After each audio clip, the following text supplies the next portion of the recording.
Hey, what's up? Meron tayo dito i-testing ano. Meron tayong 11 speed dito, bagong sprocket. 11 speed.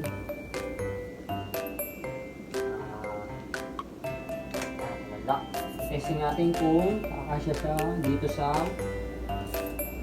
8 speed na cassette. Testing natin. Bakasin natin. Parang patungkit pa. Nasa na to. Gamit ang inyong DIY.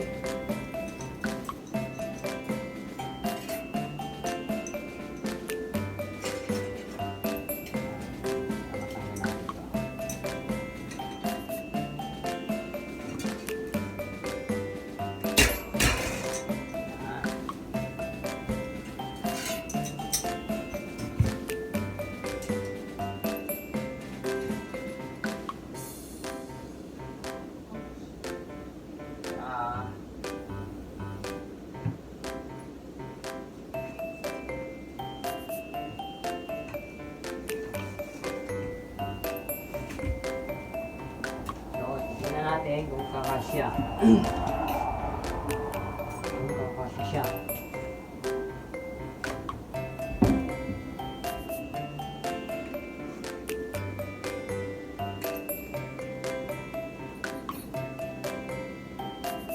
Kaya hanapin nyo lang yung pinaka-guide niya para dito pumasok.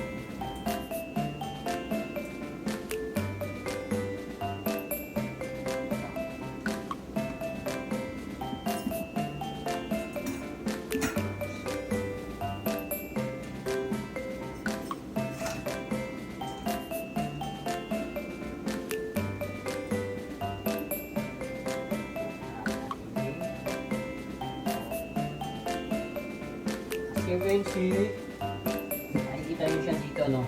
Eto, nagkasya siya. Kasi, actually, nabawasan ko na ito eh. Pinisan ko. Hindi talaga siya kasya sa 8 speed kasi, pag sinukat ko to,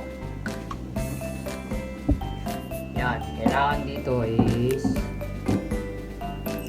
maging 36.85 pero dahil ang sukat ng 8 speed ay ano lang 34.95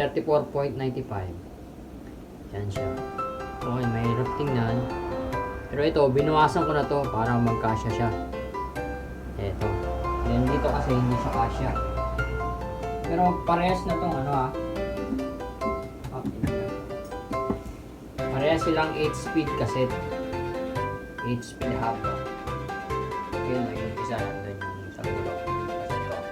Then isa, binawasan ko na para hindi ko lang pinakita sa video yung pagbawas. Pero ito yung pagbawas. Ganyan yung siya tatabasin. Kailangan magpantay lang siya.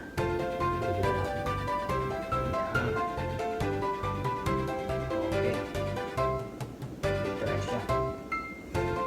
Then dito natin siya ikakabit. Sa kabila.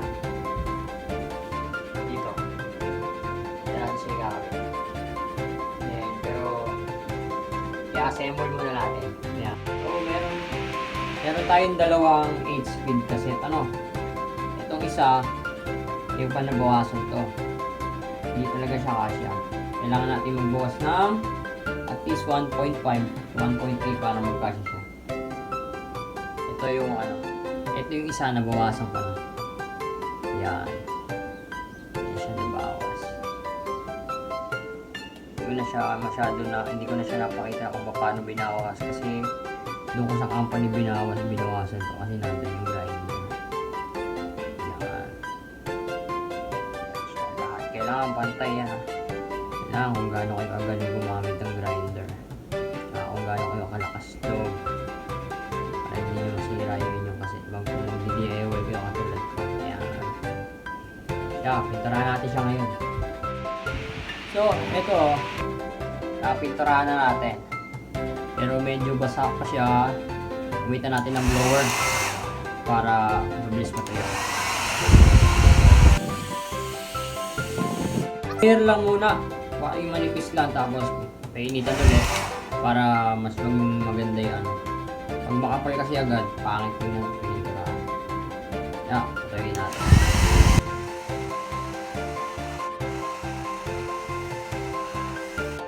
Oh, second layer na tayo. Ano, yan, kita nyo kasama.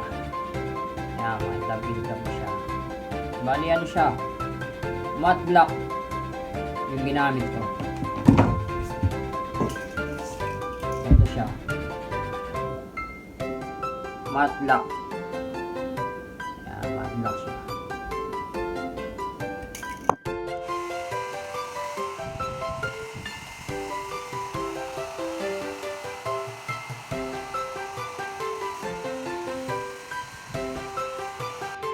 So ito tuyo na para makabit na natin siya.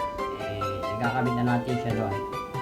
Then, so ito guys no, ano ka na, nakikabit ko na yung hub na 8 speed. Lalagyan natin siya ngayon na 11 speed na sprocket o combs o sprocket. Yan. Yan na yung para makita nyo yung 11 speed niya. Ang brand nito is 105. 11 speed. Langin natin. 1, 2, 3, 4, 5, 6, 7, 8, 9, 10, 11. Plus 11. And ito yung pinagpalitan natin. Yung pinagpalitan natin. 8 speed.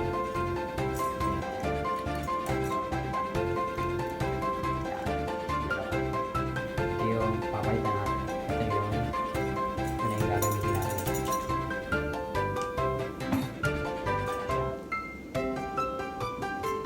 Bali, dalawang 8 speed to, no? Yan, dalawang 8 speed yan. Dahil wala tayong pambili ngayon ng bagong fuel set, mag-DIY lang tayo. Tara, kabit na natin.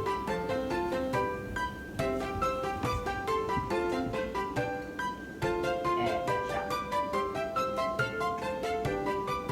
Pag nabilis ang paglagay, pag meno, huwag yung tanggalin po. Sabay-sabay nyo. Hanapin nyo lang yung pinakamaliit na spline. Pwede kapabilin dito sa maliit na spline na sa hub. Para magpabilis natin siya maipasok. Yan. Smooth. Ayan. Ito na. Kapit na natin siya.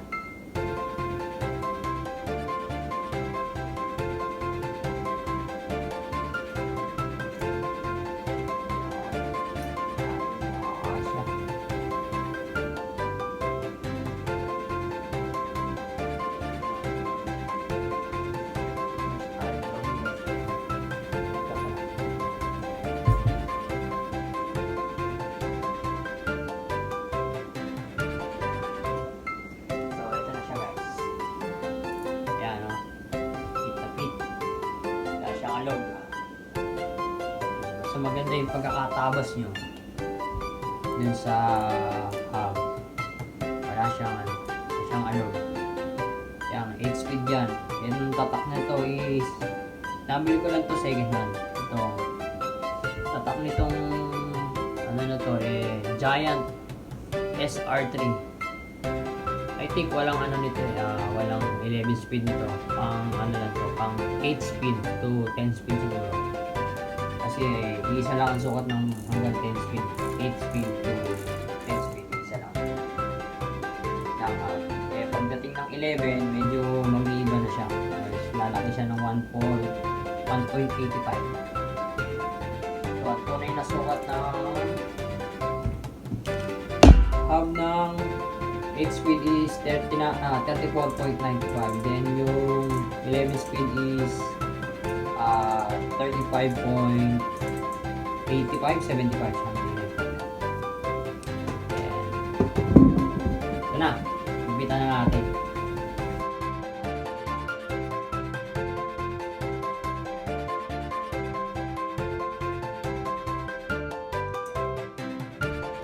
Mayroon tayong 4 frames, tansya meter.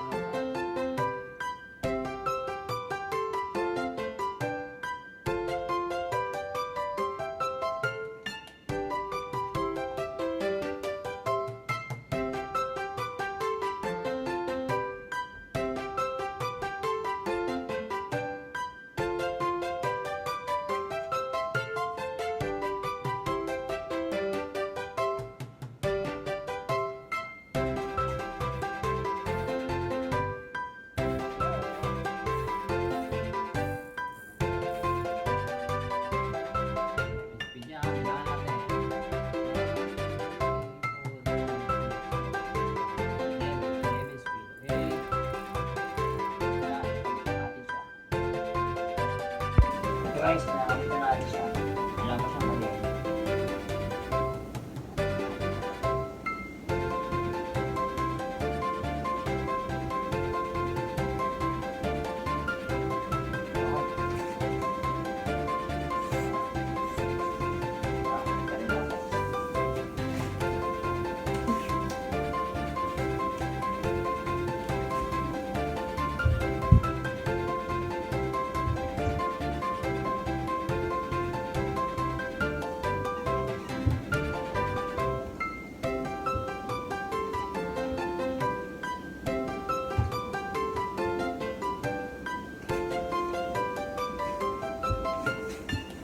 So, pakita natin.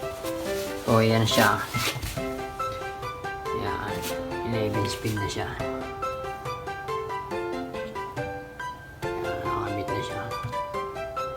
Ilaan na rin natin. 1, 2, 3, 4, 5, 6, 7, 8, 9, 10, 11. Yan. Bali, 11, 32 yung kinabit natin. Ano? So, kung kita siya, yan, 32. Ito pinakamalaki niya. Ito pinakamaliit is 11. Yan. Yan po. Then, see you later. Kabit na natin yung kadena. So guys, nakakabit na natin siya. Ito na siya. Nakakabit na.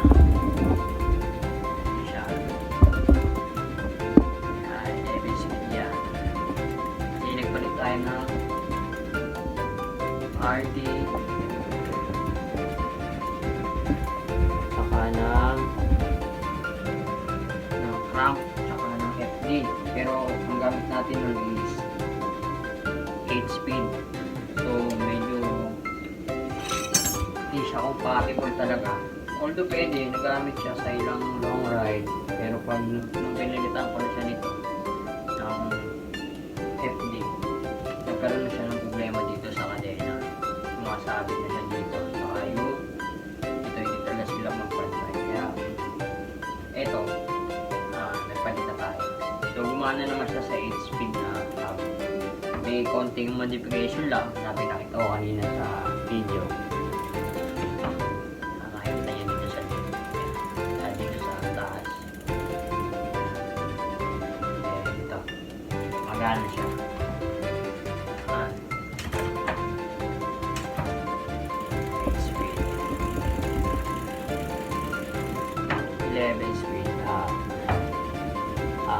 8 speed hub to 11 speed coils. Ayan siya. Then pati kadena nagpalit na nga tayo, no? Kasi hindi siya talaga compatible sa 8 speed. Medyo ito ito ay manipis kumpara dito sa 8 speed na chain. Kailangan mo rin magpalit. Ito yung difference nyo. Ayan, hindi pwede siyang gamitin. Ayan. Ito yung 11 speed. Medyo manipis. Ayan, ito yung sa 8 speed na kapal niya. Sukatin natin. Ayan tayo mini caliper dito. Ayan, mini caliper. Ang sukat ng 11 speed ay yan, 6 wala, 5.5 yan, tingnan nyo ba yan, yan siya kanipis. And ito naman sa 8 speed na chain, yan, abot siya na 7.2.